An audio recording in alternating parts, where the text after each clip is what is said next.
Hello and welcome to the Apologetics 315 podcast with your hosts Brian Auten and Chad Gross. Join us for conversations and interviews on the topics of apologetics, evangelism, and the Christian worldview. All we know is that there's still no contact with the colony and that a xenomorph may be involved. Hello and welcome to the podcast. This is Brian Auten, joined by Chad Gross. as always, and we've just recorded a lovely conversation with our guest today, Peter S. Williams. We talked about all kinds of things revolving around the historical Jesus. You almost spewed when we talked about ancient aliens. So tell us what we're going to get into today. Yeah, so Peter S. Williams is my favorite author on the planet. I've said that multiple times, and it's kind of funny. I was supposed to interview him solo to do this interview because you were off looking for any spooks and specters that you could find. But the technology didn't work out on his end. And you can ask my family. I walked around for about 3 hours kind of pouting because I was so pumped to interview my favorite author on my favorite topic. And I was like so ready. And then it didn't happen. And oh my gosh, I didn't handle it very Christian like. But no, I'm kidding. But yeah, we had a great talk with him about his book, Behold the Man, Essays on the Historical Jesus. We talked about philosophy, history, theology. We even got to talk about how to engage people on the topic and how to overcome maybe some roadblocks that they have in their own epistemology or theory of knowledge.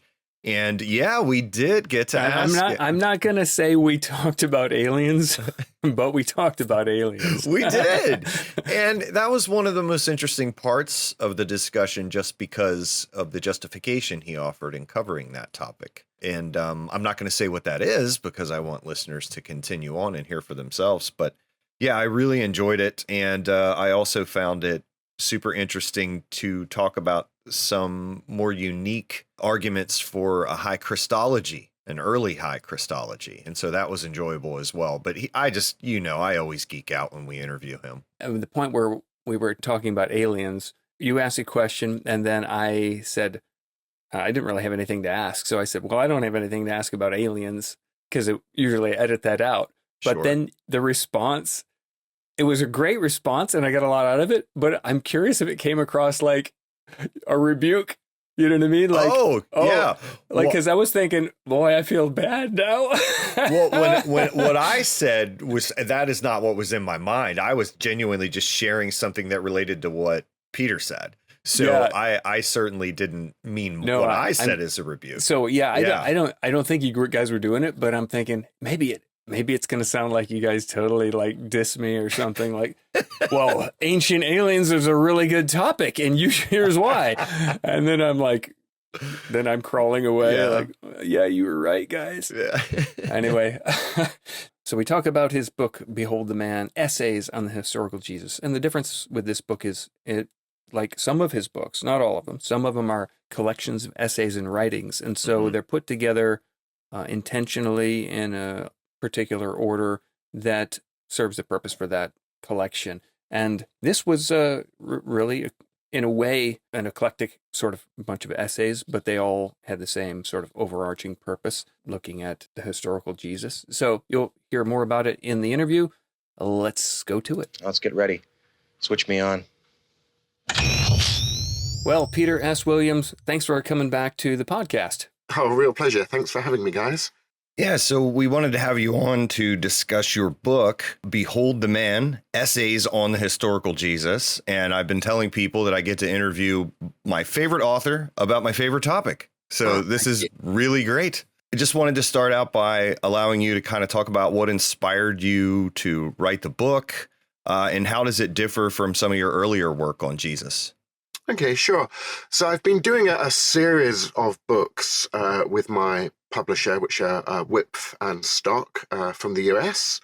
I've been doing a series of essays on books, and this is the fourth and, as far as I know, final book in that series. And all of these books in the series are kind of collecting together previously written essays and other material, giving them a kind of spruce up and a revision And in the last three of these volumes, kind of giving an introductory kind of preface or chapter to kind of draw it together. And I have, as you say, written about the historical Jesus before. I did a book called Understanding Jesus some years ago, and more recently one called Getting at Jesus, which was a response to what the new atheist movement had to say about the historical Jesus. And this book has a fairly eclectic variety of topics in the papers that are gathered together, but I've introduced it with a new chapter that's putting the search for the historical Jesus in the context of the contemporary worldviews that people kind of bring to that investigation with them, and updating material that I've been thinking about for a number of years about the shift from what some would call a kind of pre-modern theistic worldview, thinking about the modernist kind of scientistic worldview, postmodernism coming out of that. And now, actually, there's a whole raft of so-called metamodern writers talking about what is the worldview that's coming after modernism and postmodernism, both in the kind of the world of the arts and as a philosophy. And some people are talking about the search for a metamodern worldview or a postmodern worldview. And so I kind of trace that intellectual lineage and get into where I think the metamodernism has some correct criticisms of modernism and postmodernism, which are the sort of criticisms which I, as a Christian philosopher, have been making of those movements for many years, but how I think they are failing to give satisfying answers. But in that very process, showing that they are hungry for something better, for a worldview that is more conducive to the realities of our experience and the need for human flourishing. And it's just that I think that a theistic, a Christian worldview can offer those things that they're looking for, although they're kind of frightened to go there. So that's the kind of worldview context. And then I say, when we're thinking about getting at the historical Jesus, you have this element of the worldview that you bring to the investigation and how that kind of affects your investigation. There's the whole category of gathering the relevant evidence for the investigation. So thinking about what are good rules of historical investigation and gathering relevant evidence. And then there's the need to explain the relevant evidence and to look for the best explanation of that evidence. So again, that's about, what are the good rules for what makes a good explanation? And here's where the kind of worldview particularly starts impacting on what kind of explanations are you even going to allow to be considered in that investigation. So, if you're really committed to a naturalistic worldview, you're not really going to be open to considering an explanation of the relevant data about Jesus that has anything supernatural happening in it, right? Yeah, right. But if you come to the investigation, even with a naturalism that is kind of open to being shown wrong by empirical investigation, then you might be willing to consider a supernatural, a Christian explanation of Jesus, basically, given sufficient evidence. Certainly, if you're agnostic when you come to the investigation, or you believe in some kind of a something supernatural out there, but you're not quite sure what. So depending on kind of where you are on that kind of sliding scale, as it were, you'll be more or less open, and it will perhaps take more or less weight of evidence and argumentation to convince you that the Christian understanding of Jesus is the most plausible one. So you get this kind of interaction between these categories of the worldview that you bring to the investigation, the search for evidence, and the need to explain that evidence. And then we get into the individual chapters on a sort of eclectic range of issues, which you can ask me to unpack in a moment, because I've said enough on on this introductory bit. No, it's certainly enough to whet the appetite. Yes. So would you say that looking at the different worldviews and sort of offering a critique of those is also part of that sort of deciding what sort of epistemology one's bringing to it? Like, if this is your approach, let me maybe open you or persuade you that you need to be open to other ways of evaluating how you might know something. Is that the idea, to sort of like open the door epistemologically, if you will, so that people can actually take the evidence in? Yes, that's right. The epistemology, that the theory of knowledge that we bring to this is absolutely crucial, and that's a crucial element of worldviews. And so modernism basically wants to hold on to the idea that we can get truth, particularly about the material world, particularly through scientific empirical investigation, right? And I have no problem with that until you put a full stop at the end of the sentence and say, and that's the only way to know anything. Right? Scientism. Yeah, scientism. So I want to critique scientism. The postmodernists will kind of say to the modernists, you haven't really gone far enough in your rejection of things that we can know, because the modernists will say, this we can know, but we can't know stuff about morals, about aesthetics, about the supernatural. There are these whole swathes of things that we can't know about, but we can know this scientific stuff. And then the postmodernist wants to call into question even that, and like all theories and narratives are kind of power plays, and it's just a language game. We can't get outside of our language to actually know reality, and so on. So there I'm kind of with the modernist against the postmodernist, right? Because I think we really can know things. Yes. Right. So there's a kind of plague on both your houses critique going on there epistemologically, and saying that, well, what is it to have a properly skeptical attitude about investigating the historical Jesus? What is a proper skepticism? And saying we need to bring ideas to the table with us that don't close down our investigation before we've looked at the evidence, that don't make our mind up in advance of looking at what the evidence might tell us, and that we can bring ideas to the table that actually open up possibilities, but again, without prejudging. So you don't start off by just assuming, say, the Christian view of Jesus, but you can come to the investigation assuming that is at least a possibility that one could be open to, given a good enough argument, right? And so you're not foreclosing possibilities, but you're open to possibilities, but on the basis of a good argument based in good evidence. And then you get into the particulars of what rules make for what counts as good evidence, what rules make for what counts as the best explanation of data. But yeah, that sort of epistemological stream is a crucial element in those different worldviews, differs between them, and is one of the major things that I get into in that introductory chapter.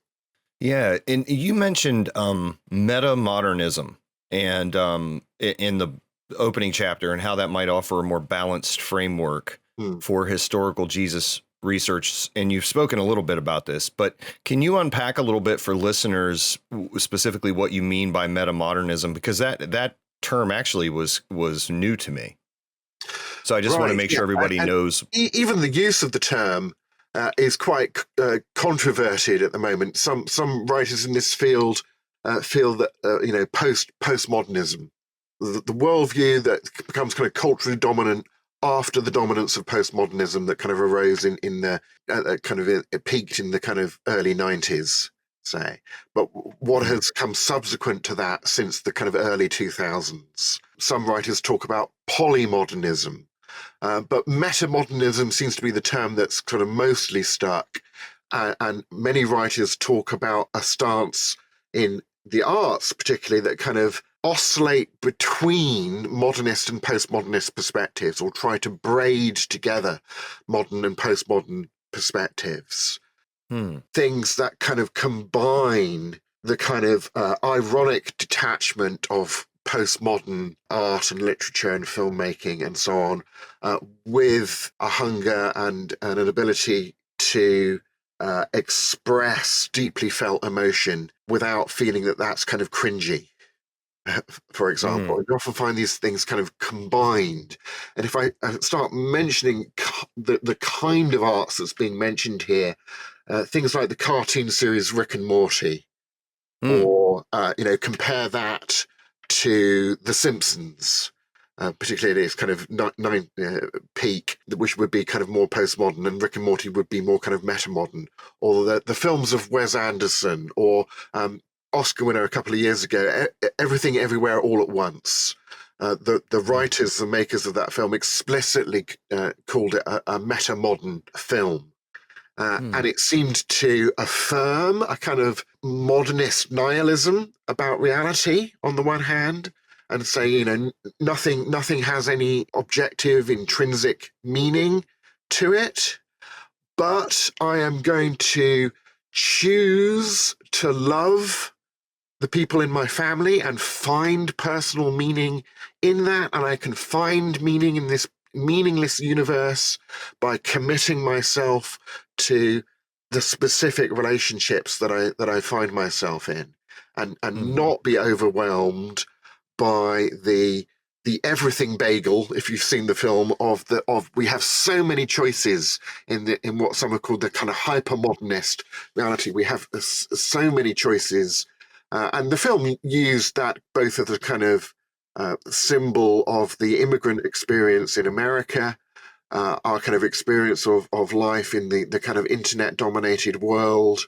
How do you commit to anything in a world where there's so much choice and variety, and things are just of the moment and so on, but against the really agreeing with a backdrop inherited from modernism, of the kind of Richard Dawkins-esque, the world is just pitiless indifference, no good, no evil, that's all that there is.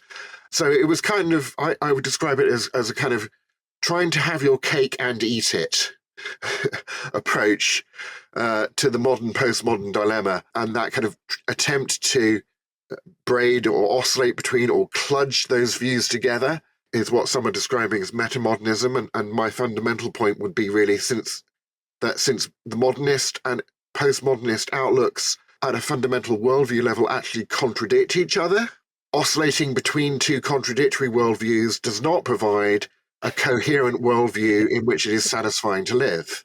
Right? But that is what the metamodern movement as a whole is desperate for. If you look at the work of folks like Timothy Vermeulen that I write about in the book, he really expresses this hunger for something more. The Scottish philosopher Timothy Rowson, who talks about the way in which modernism tore apart truth from goodness and beauty.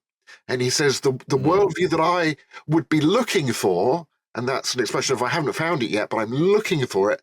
The worldview I would be looking for is a worldview that can somehow put together truth and goodness and beauty as a kind of inherent part of it.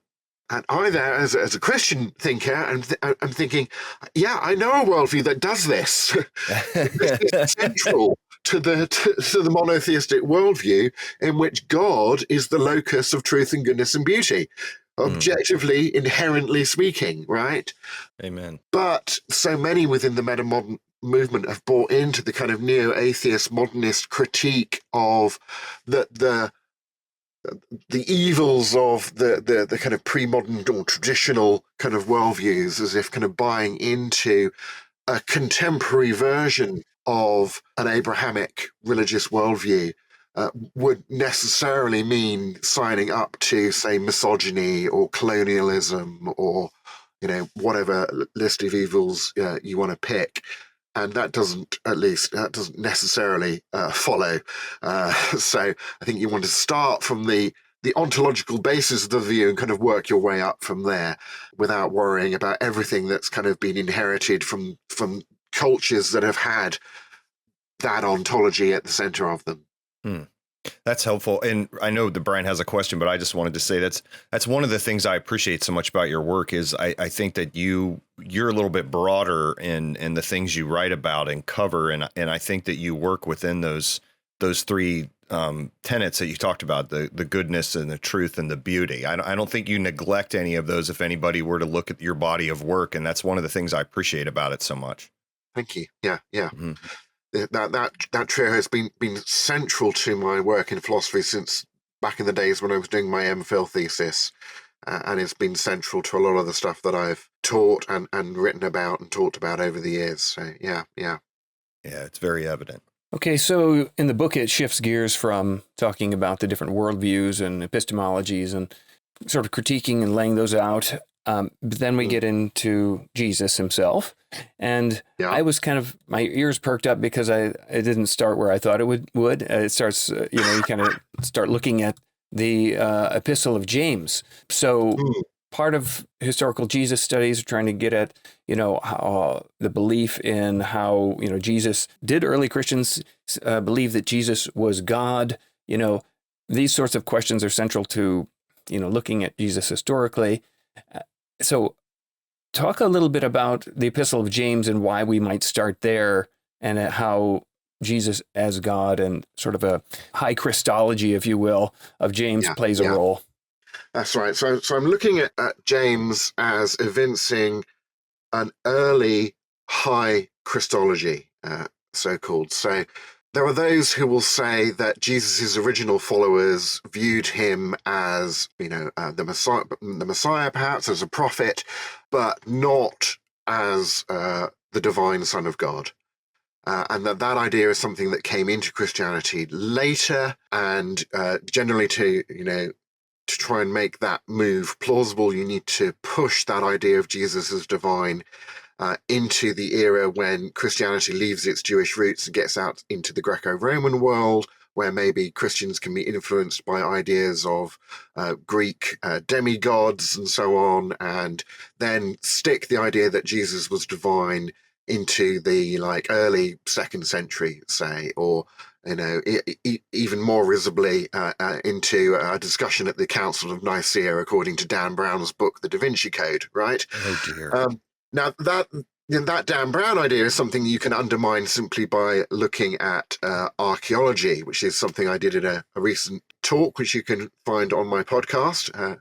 Gave a lecture at the European Leadership Forum in May on New Testament archaeology in Jesus, and looking at how the archaeology itself shows that there was a high Christology at least 100 or more years before the Council of Nicaea. But when you can push that even earlier when you look at the literary evidence in the New Testament, of course, but not many people would think of going to the letter of James to do this. And I think it's a particularly interesting letter to look at because whoever wrote it, it's clearly a Jewish milieu, a Jewish Christian milieu, and it's written from a Jewish Christian to Jewish Christians in the diaspora. I think there is good evidence to date this letter very early. Could even be as early as the kind of 40s AD, not any later than the 60s. And I think there is actually plausible evidence to think that it was written by James, the brother of Jesus, which would make it particularly interesting, right? But that's kind of a separable string to this argument. At the very least, it's a Jewish Christian milieu. It's early, and in the book there are a couple of indications that I talk about that the writer and thus his readers have a high Christology about Jesus.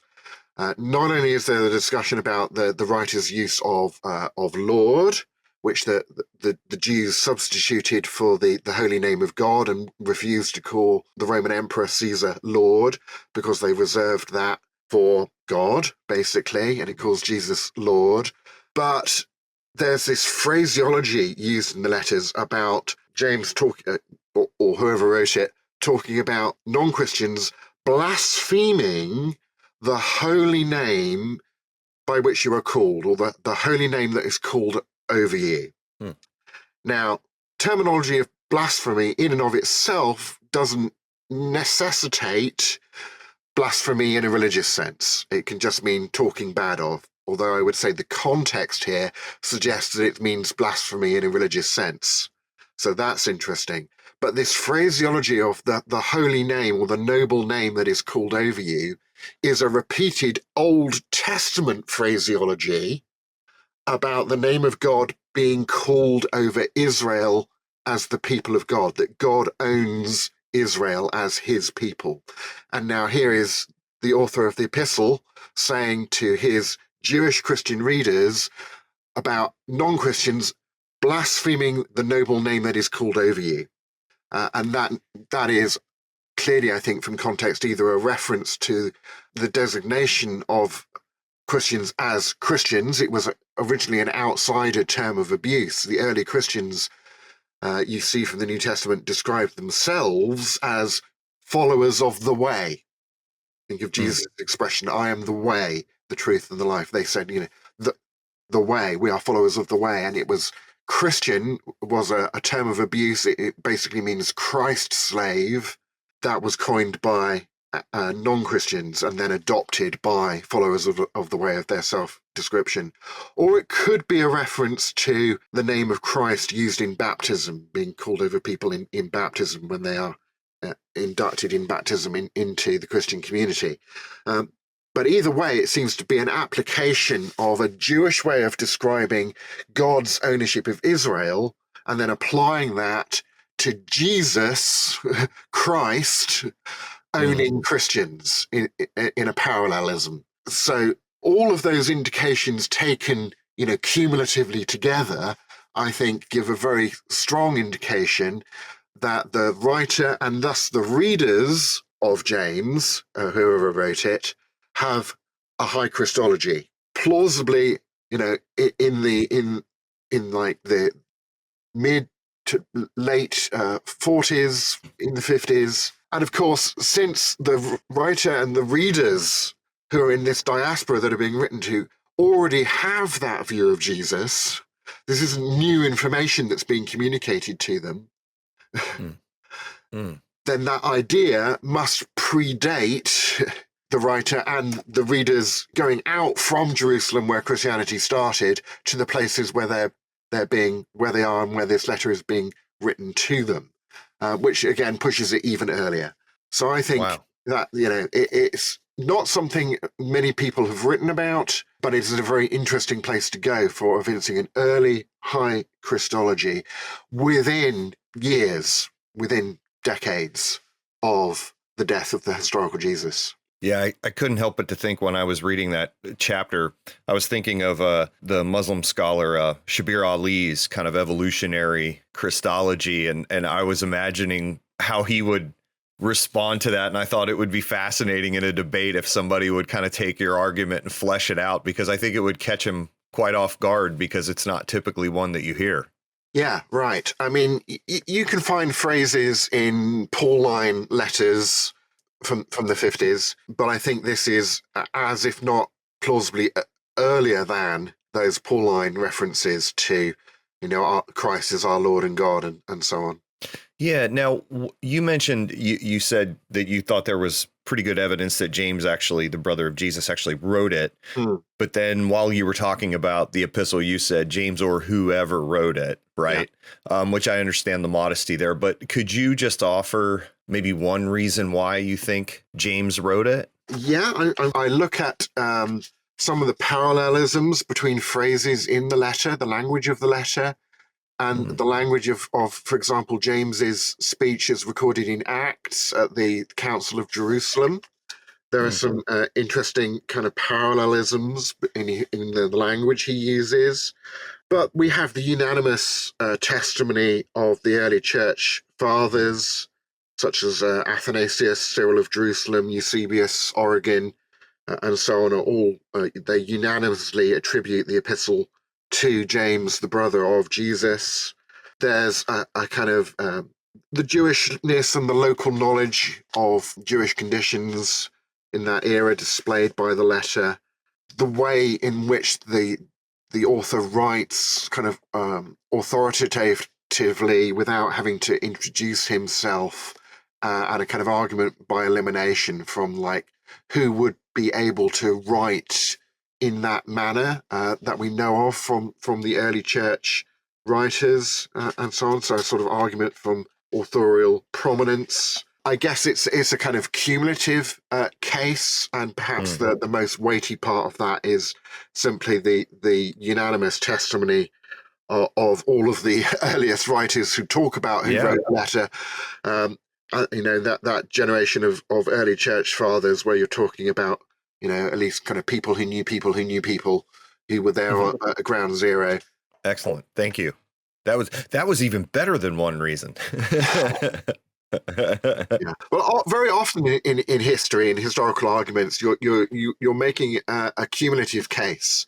Sure. Because no historical argument is ever kind of knocked down in the way, say, a mathematical argument or sometimes a logical argument can be in philosophy.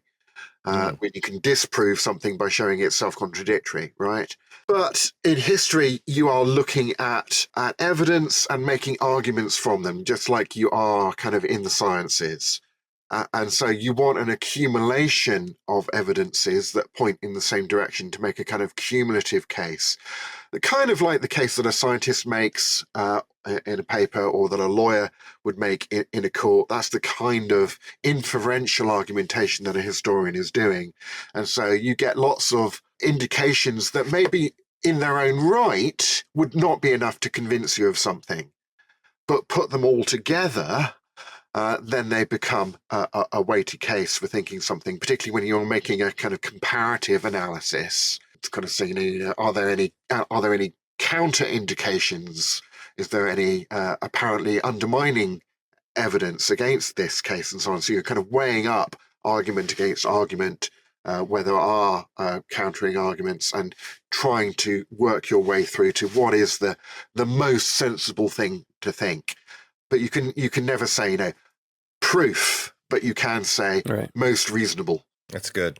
So we started in a place where you wouldn't think with your book, with worldviews when we're talking about Jesus, and then we talk about epistemology, and then I think we're going to start with the synoptics, but we start with James. So then after James, I think, well, now we'll go down to the synoptics, where most people start because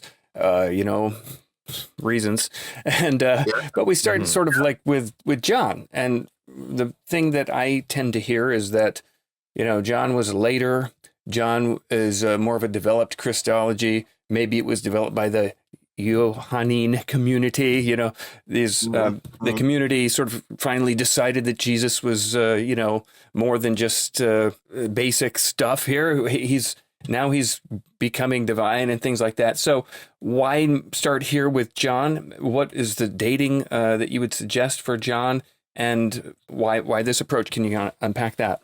Yeah, well, as we said, I've already written a couple of books on Jesus, and perhaps they would be structured more in the way that you're kind of expressing that you would expect. And for example, in my Getting at Jesus book, I go through the who wrote the Gospels and when and so on, and starting with the synoptics and the synoptic problem, and arguing that I think probably Mark was the first one published, and dating it to, well, I think plausibly as early as 49, and that's not beyond the pale these days in New Testament scholarship. Atheist called James Crossley, I think it's James Crossley. There's an atheist anyway who date it to the mid-40s. So I'm not beyond the pale in dating it at 49.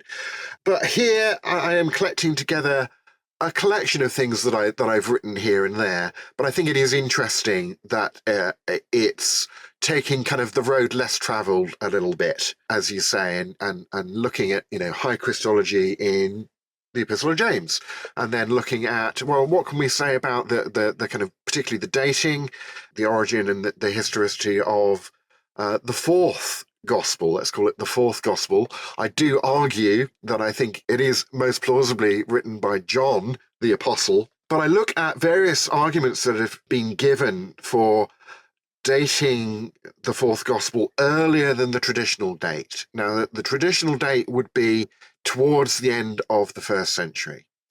But various people have given arguments for saying that they think it might be written from before the Jewish War, before the fall of Jerusalem in 70 AD. And there are a number of kind of archaeological references that are made in the fourth gospel that people try and argue are indications that the accuracy of these archaeological references are indications that the information at least must have come from before the fall of Jerusalem, and that maybe that means the gospel was written from before then.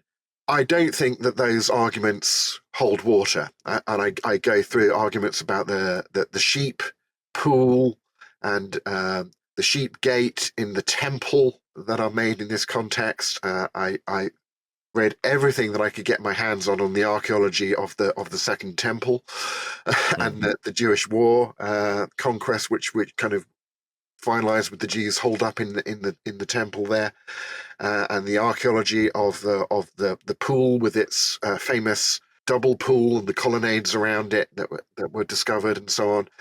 I don't think is a good argument to say that the gospel must have been written before the fall of Jerusalem, but I do think there are good arguments to say that it was written by John the Apostle, and I would date it to the end of the 1st century, along with the traditional kind of dates around about sort of 98 AD-ish. And here I'm kind of saying, it would be lovely if you could show from these arguments that it was actually, earlier than people thought. But those arguments don't seem to hold up, and you've got to follow the evidence where it leads. But I do think where the evidence leads is it was written by John, and that he is an eyewitness. So, yeah, we've got eyewitness testimony in this gospel, but it's the latest. A gospel like Luke would date to the mid-1st century, I think, but it's not by an eyewitness. It's a second-hand collation, a sort of journalistic collation, if you like, of reports from people who seem to know what they were talking about, but it's not an eyewitness report in that sense. That's where the evidence seems to point. I think Matthew's gospel might well include material, the so-called Q, or source material, that might well be written by an eyewitness. That Q material could plausibly have been written by Matthew the Apostle at the time. This collection of Jesus's teaching may be then part of that gospel, whether or not the whole gospel was written by Matthew. But Mark seems to predate, and again, is not an eyewitness, although it does seem to be written by Mark, who was the scribe to Peter the Apostle, who was an eyewitness. So you just have to kind of follow the evidence where it leads, and I think people sometimes get a bit carried away with, maybe we can push these arguments for early and so on, and are not sufficiently careful in making those arguments as I try and show. Now, you mentioned there, you said this is a bit to the side of the central issue, but I'm something I've always wanted to ask you is that you mentioned I read everything I could on the archaeology, right? Or something along those lines. So one of the things I find fascinating when I read your work is the amount of footnotes Yeah. and how widely read you are. So, and I honestly don't know of another author that I can point to that I could say, oh yeah, like this person. I mean, I haven't seen that. So my question is how are you able to research so widely and like, I feel like, does he do anything other than read? Like, I guess I'm kind of looking into like, how are you able to do that so effectively? Yeah, it is a matter of putting the time in. I do have time for other things in life, but I do spend a good chunk of my life reading things and underlining things and highlighting things in Kindle books and so on. Of course, this book, as I say, it's a revised collection of things that I've previously written. So the research is, the book basically came out. I've been doing a book a year for a number of years. But that's by dint of this essay on series. Has been, some new material gets written, but the bulk of them are kind of revisions of old stuff. So I don't have to do huge amounts of research in these particular years in order to get these books out, because it's drawing on research which I've done in previous years. Right, when I originally wrote the essay, a bunch of these essays were published in the college journal for the Norwegian University College that I've been working for part-time Theophilus, which is an open source journal you can find online.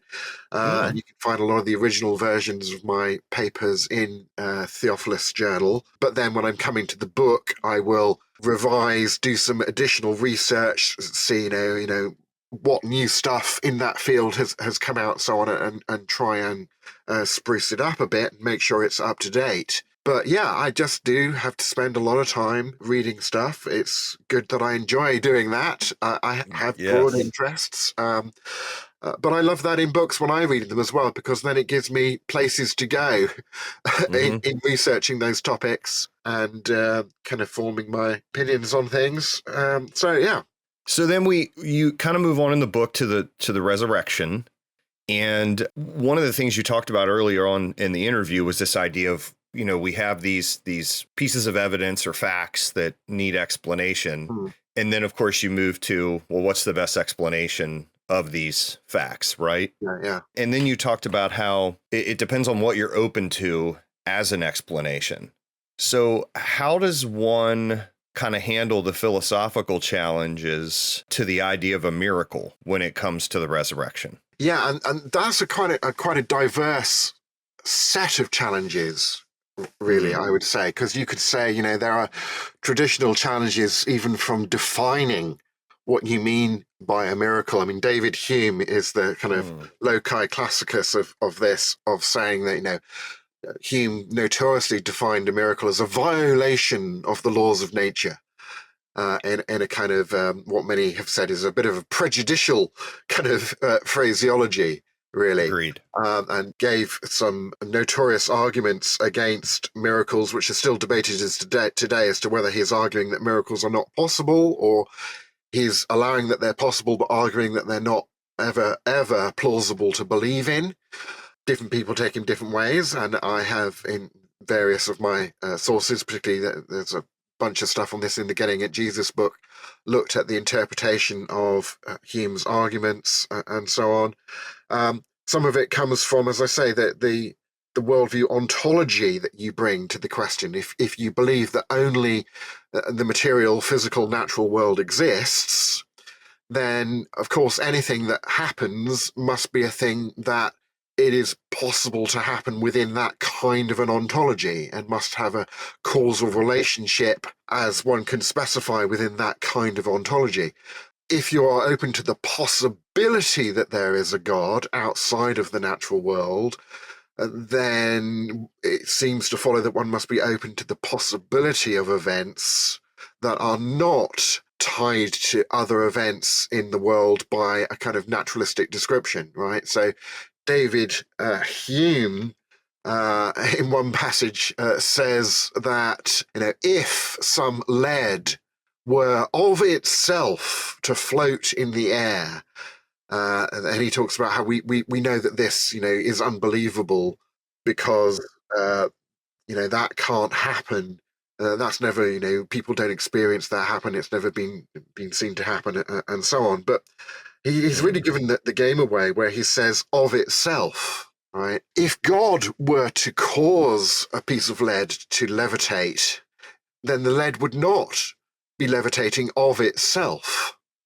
It would be levitating by the application of a particular choice on God's part to exercise his omnipotence to cause that to happen, right? Right. So it is not an instance of lead levitating of itself. It would be a miracle. It would be an application of God's power. So the question is tied to, you know, what kind of things do you think exist, and what kind of things do you think it's even possible to exist? So, you know, there's a difference between saying I don't think God does exist and saying I don't think it's even possible for God to exist. Let's not pursue that too much, otherwise we get into the ontological argument for God's existence, right? But that's like, a whole other story. That's a whole other, yeah. But you see how that your kind of ontology can affect what you're kind of going to take seriously, but Absolutely. also your kind of the way in which you describe miracles, whether you take kind of Humean arguments against miracles seriously or not, and then getting into I basically would argue that you can't really address the issue, dismiss the issue of miracles a priori. You've got to get into the details of, well, what is the evidence, and is there a good enough evidential case to convince me that a miracle has happened? And you can't set that bar so artificially high a priori that you're in a position where you're basically saying, I could never be convinced.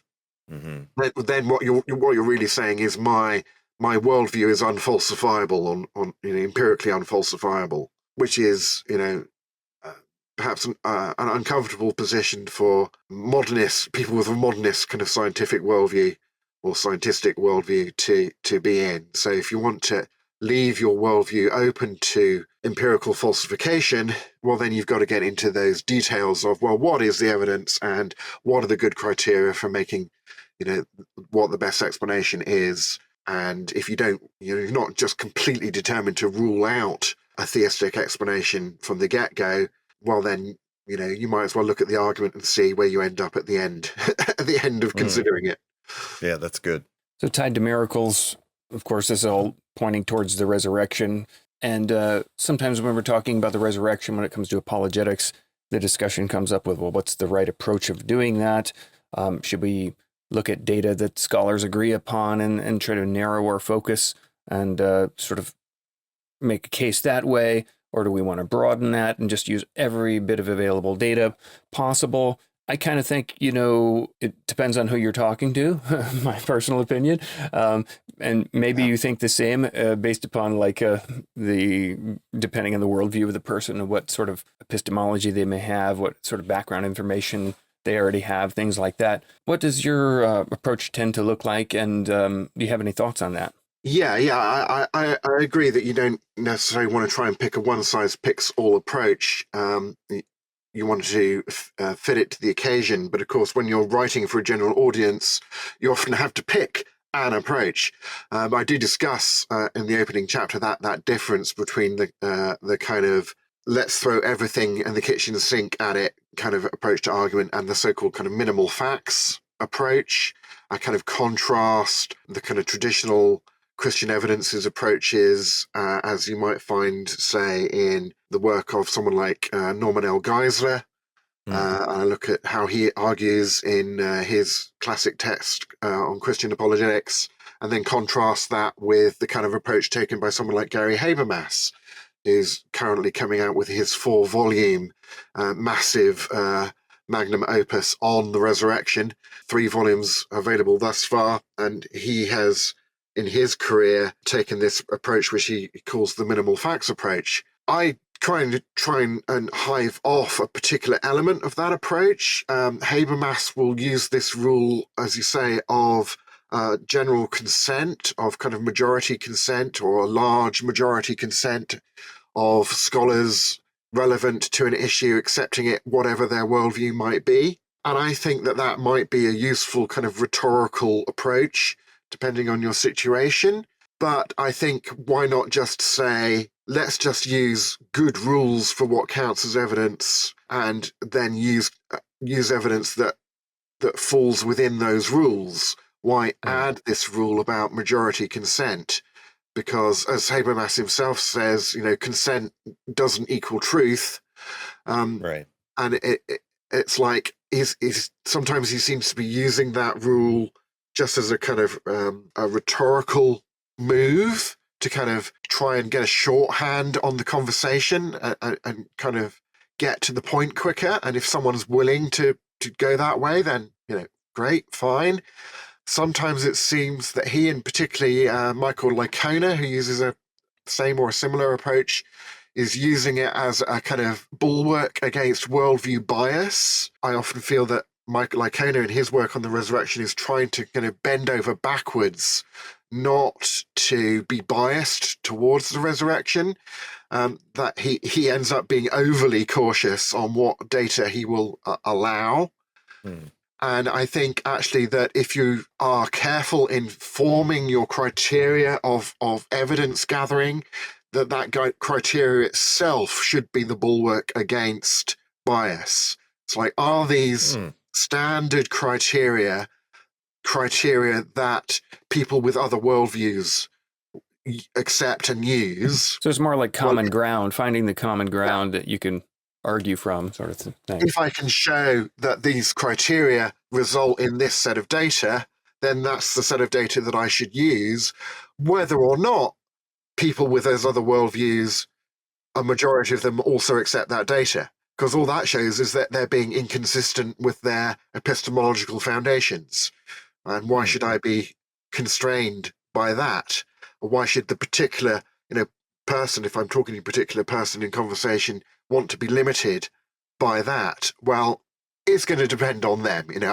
When you're talking to a particular individual, you have to engage with the particular individual at where they're at. But so I basically say you can take these kind of three approaches: a kind of criteria approach with or without this majority consent criteria that Habermas adds, and then there's actually no contradiction between that and the throw everything in the kitchen sink at it kind of approach that someone like Lydia McGrew, for example, would take, right? So that these are not mutually exclusive approaches, and I tend to think that the best argument, the strongest argument for something is all of the arguments taken together in context, but it may be, rhetorically useful in particular situations, given restrictions of time, etc., to focus on a criteria approach or even a minimal of facts approach. Yeah, that was really helpful. So one of the things that people might find interesting in this book is some of the explanations that you kind of tackle. And one of those is ancient aliens. Yeah, ancient aliens. So I'm wondering, what do you think draws people to those types of explanations, for example, ancient aliens, and kind of how can we as Christians respond if somebody perhaps says, hey, I think the best explanation of the resurrection or maybe another phenomenon is ancient aliens? Notorious non-documentaries on the so-called documentary channel, as used to be, Ancient Aliens. I mean, there's a lot of this stuff that has come out of media in past decades. I like sorry to interrupt, but I like the description of so-called documentary channels. Yeah. I like that. As he almost spews his coffee. I did. Anyway, go ahead. Sorry. Yeah, but I mean, going back to say like the 1950s, you've had the growth of UFO religions, UFO cults, some would say, where people have formed spiritualities, ways of life, with belief in aliens as a central part of them. And many of these viewpoints want to co-opt the historical Jesus into their worldview and fold him in. And I think people who have those views deserve an apologetic response from Christians just as much as, say, Mormons deserve a response from Christian apologists, or etc. So it's worth taking seriously from that point of view, just from the point of view that, apologetics is motivated by a Christian desire to love our neighbor, particularly to love their rationality, and to engage with them about what's reasonable to believe and to found your way of life upon. But also because popular culture, the so-called documentaries that we've talked about and so on, have spread this kind of popular belief in aliens, and particularly in explanations of things in human history in terms of aliens. And people with a kind of modernistic, naturalistic worldview might well say that, in explaining the historical Jesus, well, an explanation that involves aliens is at least a scientific explanation, right? Rather than a supernatural explanation, and is to that extent more plausible, right? Why should I go to a supernatural explanation when invoking aliens could surely explain the data for the resurrection plausibly? At least that stays within a materialistic worldview in doing that. right? So I think there are a number of reasons for kind of taking this seriously as an apologist would want to engage with a Mormon understanding of Jesus or a Muslim understanding of Jesus, etc. So, yeah, there's lots to engage with there. And I have a chapter which is a revised version of a peer-reviewed paper that I published in Theophilus Journal about ancient alien theories and Jesus and UFO religions and so on, and looking at scientific evidence about the existence of alien life. You know, the search for alien life, or the SETI program, Search for Extraterrestrial Intelligence, is definitely a scientific field. It interacts with scientific fields like the study of abiogenesis, the origin of life. You get astrobiology and so on. A whole host of scientific fields. Design detection overlaps with this, and looking for signs of alien civilizations, etc. But going into questions about, scientifically speaking, just on secular scientific grounds, how plausible is it to think that there are intelligent aliens out there in the universe, that there are any relatively close to Earth, if there are any, particularly that there would be any who would be minded and capable of coming here? What are the plausibilities of that? Before you even get into what is the plausibility of them arriving in the first century and being interested in doing things that might give rise to people thinking that Jesus was a miracle working divine risen son of God, when he's an alien, or it's an alien conspiracy, or something along those lines. But I look at the secular scientific evidence in order to argue that even if you think that there could be aliens out there, actually probably not intelligent, and even if you think they're intelligent, they're probably not anywhere near us. And even if they're anywhere near us, what makes you think that they would be interested or capable of interstellar spaceflight? And even if they were, what makes you think that they're close enough to be able to safely get here or send equipment here? And even if they did, what makes you think they would happen to arrive in the first century, well before we'd been, broadcasting our existence through technological use of radio frequencies, etc., etc., etc. So just going into the compound implausibility of that as a rejoinder to those kind of ancient alien theories that want to link everything, including the historical Jesus, into the aliens did it meme. Well, I don't know what I have to ask about ancient aliens, to be honest. What do you think, Chad? Oh, no, I thought that was a good explanation. I really like the point about, that somebody who believes this, especially since this has been kind of a phenomenon since the 1950s, deserves an answer, just like the Mormon or the Jehovah's Witness or the atheist or anyone else. Because I think that the tendency might be for somebody to hear, oh, gosh, why would you even address that? But yeah. You don't want to be kind of a snob about the explanations that you're willing to engage with, especially if somebody believes it, because you could lose them if you discount it, right? Yeah. Just because an explanation doesn't strike you as plausible, that's no reason not to engage with it. The reason to engage with a thing is because other people find it plausible, right? Right. And you want to love them and love their rationality. So that's right. You want to take people seriously, and that means taking their ideas seriously, even if you don't think that they are ultimately supportable. Yeah, I remember once I was teaching a Sunday school class, and there was a young lady in the class who had a sister who believed in fairies. It was kind of a branch of like a new age. And she believed that a fairy lived in the necklace. Like, she had a crystal around her neck, and she believed that a fairy lived in it. And she also believed that there were like devious fairies who would do things like hide her car keys and things like that. And so when this lady shared about it, a number of people in the room kind of laughed. And thankfully, I give credit to the Holy Spirit for this.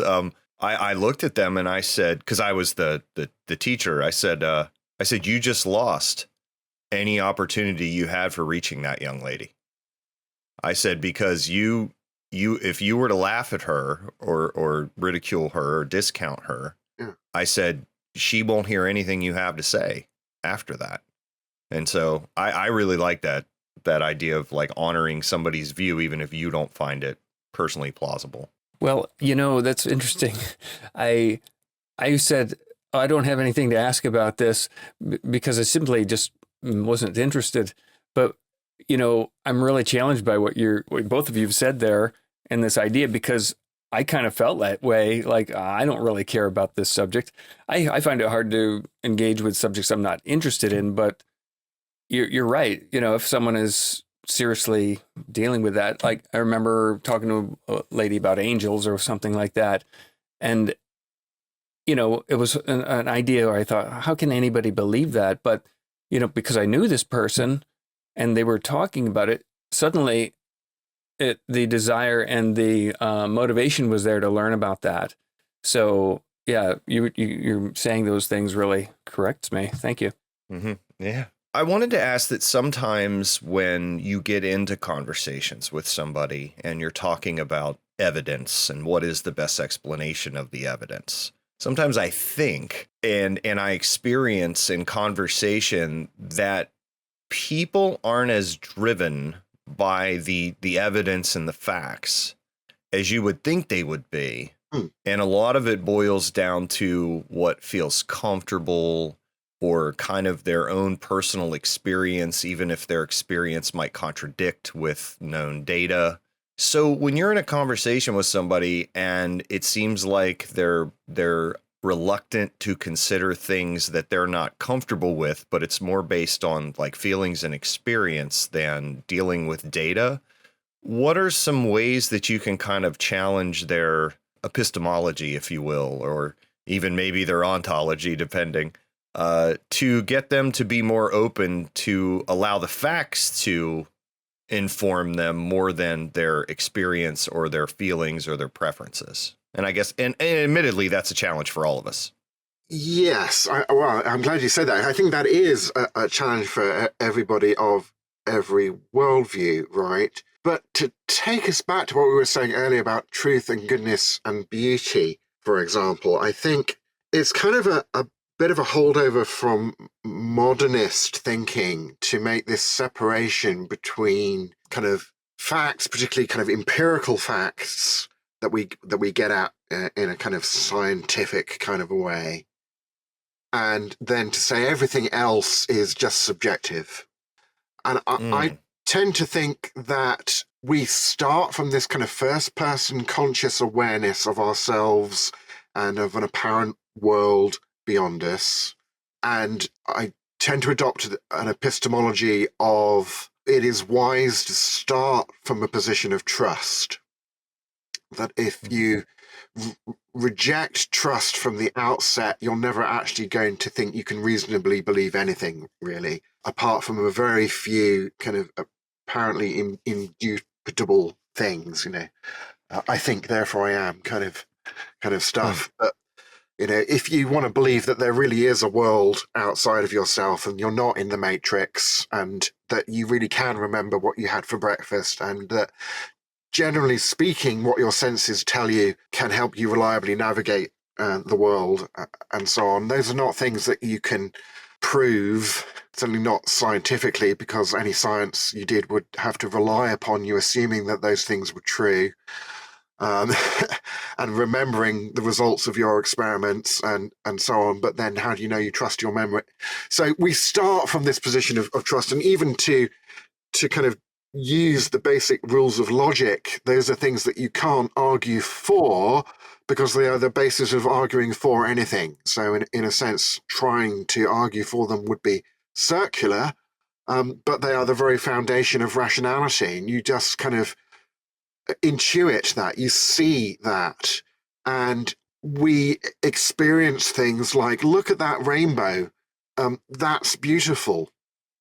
And I'm no more going through some sort of argument in my head to the conclusion, premise, etc., conclusion, that rainbow is beautiful, than I am when I'm remembering that I had toast for breakfast, it just seems to me that I remember having toast for breakfast. And it's entirely reasonable for me to believe that until and unless I'm given some sufficiently convincing counter argument, which ultimately would be based and grounded in things which I have to accept intuitively, right?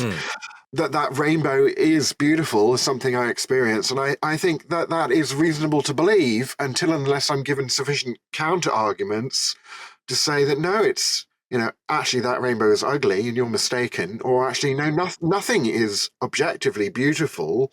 That's just a subjective expression of your own emotion, like a kind of emotivist aesthetics parallel to a kind of emotivist approach to ethics that would say, saying child murder is wrong is just an expression of your emotions. Right. Well, no, I'm with C.S. Lewis when and the ancients when they ask, can an emotional reaction be appropriate or inappropriate to the thing it is directed towards?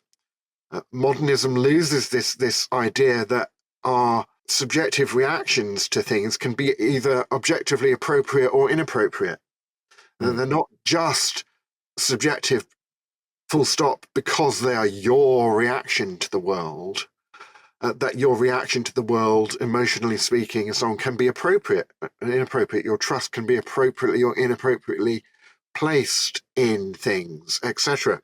So I would want to kind of question a little bit of the kind of modernism, perhaps, of the epistemology that you were kind of outlining there, and wanting to affirm that, yes, it is reasonable for us to trust our experience and our kind of intuitive reactions to things, but we do have to be open to being shown wrong. And there are very few things where it is kind of impossible for us to be shown wrong without kind of giving up everything. I cannot, conceive of an argument showing me that the law of non-contradiction is not true. Right? Because any argument for anything would have to assume that logical law is true. I would find it very hard to conceive of an argument that could convince me that torturing small children just for the sheer heck of it is evil. As even an atheist like Kai Nielsen would say, those kind of basic moral intuitions are more certain than any skeptical argument that you could imagine being lodged against them. And so it's not really open to counter-argument. But sure, there are things that are open to counter-argument. I seem to remember having toast for breakfast, but I could just about conceive of you giving me enough evidence to convince me that actually you had employed some kind of psychiatrist to hypnotize me into believing that I had toast when I didn't, and then forgetting that I'd been hypnotized. And maybe if you showed me a video of me being hypnotized by him, and then I would say, no, hang on a minute, have you just generated that using an AI to create a fake video? But maybe you could do enough, right, to convince me. And so there are things where we can reach a point of being irrational to keep believing our initial position on the basis of other things that ultimately will track back to intuitions. But we do have to be open, and getting to a point in whether you're thinking of ourselves or convincing other people, of getting to that kind of tipping point of them being, or us being open to being shown to be wrong, is ultimately something that only we or they control, right? We're not in charge of what other people will allow themselves to be convinced by. I think it's Brian Leftow, the philosopher, who said arguments don't convince people of anything. They only appeal to them to be convinced, or something like this. Arguments don't prove anything. They appeal for our making up our minds on things. Yeah, that's really helpful. I like that we have to be open to being shown that we're wrong. I mean, I'm thinking that might be a good, when you enter into a conversation with somebody and you might be talking about a topic that you disagree with, maybe that would be a good kind of question to ask at some point of like, well, hey, I could be wrong, but are you open as well to the possibility, at least, that you might be wrong, or that an alternative view might be the case? I was just thinking when I asked the question, I guess for context, I was thinking of just a conversation I had last summer with a couple Mormon elders, and I said, you have had an experience that you believe was an experience of God, and so have I. But unfortunately, we believe things that contradict. So do you agree, at least on that basis, that we both can't be right? Right. And they affirmed, like, yeah, you. And I said, okay, well then how do we adjudicate between whose experience, if either experience was genuine, how do we adjudicate which one was? And I was trying to lead them to the idea, well, that's where you look at the evidence. That's where you look at reality. And they kind of just said, well, I don't know. And then I suggested, well, how about we look at some evidence? But it just seemed like even when I was able to show them something that was pretty objective, they just always punted to that experience that they had. But I think that goes back to what you're saying. They weren't open to being shown that they were in error. And of course, that's very difficult to admit, especially with something that important. So I appreciate that as well. Yeah, I found the specific Brian Leftar quote, because I use it in one of my books, a universe from someone I quote in. Arguments do not compel our assent; they merely appeal for it. Arguments do not compel our assent; they merely appeal for it. So I think that's right, and this is where personal relationship, trust, genuineness of that interaction and relationship, and time invested into it often really matter. Research on conversion generally shows that people tend to take a number of years to move from a non-Christian spirituality into embracing a Christian spirituality. This is not the sort of thing that typically happens in one conversation, right? And is something that takes place within a context where people are assessing, are you genuine and trustworthy? Can I be open and real in this situation?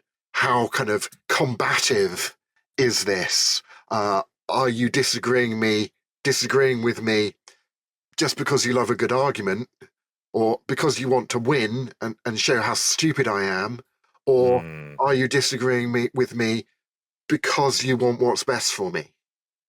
Right, and those are a whole host of different situations, right? We know this in our own experience, and this comes back again to love as the motivation for Christian apologetics. And do unto others as you would have them do to you applies to apologetics just as much as to anything else, right?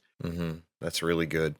I'm just curious, kind of like more of a personal or reflective question. What is, you've written a good bit on the historical Jesus, as we've talked about throughout the interview.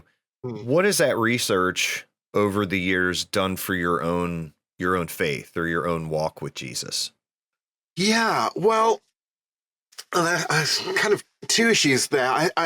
I think certainly my confidence in the credibility of the testimony that we have about Jesus and the kind of the Christian picture of Jesus that are put together from historical sources is definitely increased by my investigation over the years of those kind of issues, both in terms of the textual integrity of the sources and the testimonial reliability of those sources, the internal and external evidence, also the non-biblical, the extra-biblical evidence, both written and archaeological, as it pertains to the historical Jesus.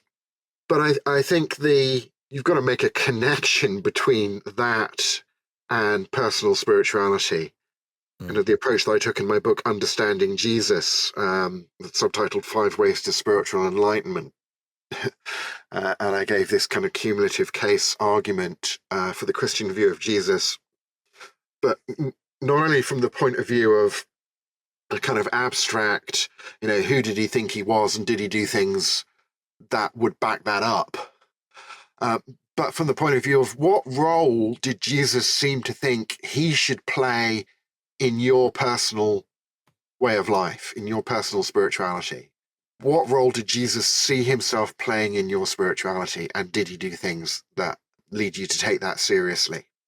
And so from the point of view of faith being about making a personal commitment of trust and allegiance to following Christ, to the way of life, the way of relating to God that he promulgated. And so it is not, Christianity is not just a kind of a worldview. It certainly includes that, but it is about this question of what kind of spirituality are you going to have, and what role does Jesus play in that? And that ultimately is about who are you going to trust? Where is your allegiance placed? What are you, who are you committed to ultimately in arranging how you're going to live your life? And I think it's the apologetic stuff supports that, but is not to be confused with that. It is a signpost to the real thing. It's not the real thing itself. And so you've got to come to that point of grappling with, if you're asking the question, is the Christian worldview true? Is the Christian idea of who Jesus was true? Well, that's one thing, but actually asking, okay, what am I going to do with Jesus? How am I going to react to this on a personal level is whether the rubber really hits the road. And there again, no amount of argumentation can put your arm behind your back. I always describe arguments attach a price tag to things. A good argument, attaches a price tag to the rejection of a particular conclusion. And that is a price tag in terms of rationality and in terms of personal consistency, perhaps. Am I committed to being a person who is consistent in the things that I think, who is reasonable, and so on? But there's still a shift from that to what am I actually going to do? As James says, you believe there's one God? Oh, you're doing well. Even the demons believe and tremble. Right? Yeah. This is not where it's at. This is not the be all and end all. What really matters is grappling with how am I personally going to react to Jesus. Yeah, I love that idea of apologetics being a signpost to Jesus, but that doesn't equate to the actual experiencing him or following him, and they shouldn't be confused. I really like that. That's helpful. Well, Peter S. Williams, thank you so much for being with us again. We've been talking about your book, Behold the Man, Essays on the Historical Jesus. And listeners, if you want to find more resources and writings and stuff by Peter S. Williams, you can go to peterswilliams.com. It's not Peter's Williams, it's Peter S. Williams.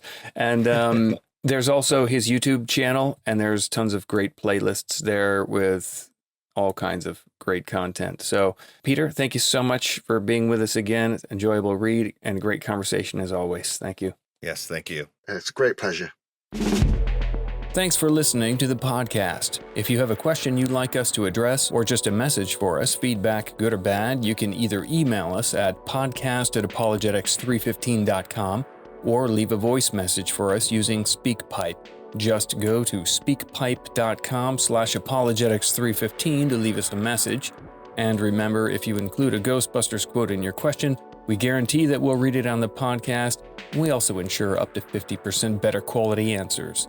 Also, if you've enjoyed today's podcast, please leave a review in iTunes or the podcast platform of your choice, and please share this episode with a friend if you found it useful. Remember, you can find lots of apologetics resources at apologetics315.com, along with show notes for today's episode. Find Chad's apologetic stuff over at Truthbomb Apologetics. That's truthbomb.blogspot.com. This has been Brian Auten and Chad Gross for the Apologetics 315 podcast, and thanks for listening.